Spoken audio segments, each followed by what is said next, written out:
मध्ये स्वागत करतो, त्यांचं देखील धन्यवाद व्यक्त करतो, अभिनंदन करतो की त्यांच्यासारखा आणि त्याचबरोबर अनिल सावंतजी त्यांचं देखील या ठिकाणी स्वागत करतो।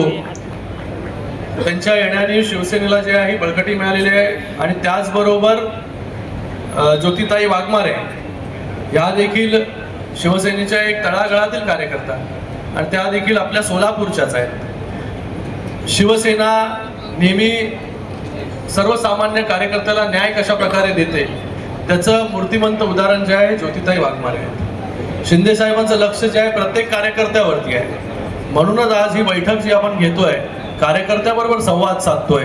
प्रत्येक कार्यकर्त्याला वाटलं पाहिजे की बाबा माझं लक्ष माझ्यावरती लक्ष जे आहे पक्षाचं आहे, पक्षाच्या वरिष्ठ पदाधिकाऱ्यांचं आहे, पक्षाच्या वाढीसाठी प्रत्येक कार्यकर्ता जो आहे तो झटून कामाला लागला पाहिजे। आज ज्योतिताई ज्या प्रकारे काम करत होती, आज ज्योतिताईंना त्यामुळे जी ही मोठी जबाबदारी सर्वोच्च सभागृहामध्ये, देशातील सर्वोच्च सभागृहामध्ये पोहोचवण्याचं काम जे शिवसेनेच्या माध्यमाने झालं। माननीय उपमुख्यमंत्री मुख्य नेते एकनाथजी शिंदे साहेबांच्या माध्यमाने झालं। त्यांच्यावरती एक वेगळी जबाबदारी त्यांनी दिलेली आहे आणि मला वाटतं त्या जबाबदारीचं पूर्णपणे निर्वहन करण्याचं काम जे आहे हे ज्योतिताई करते।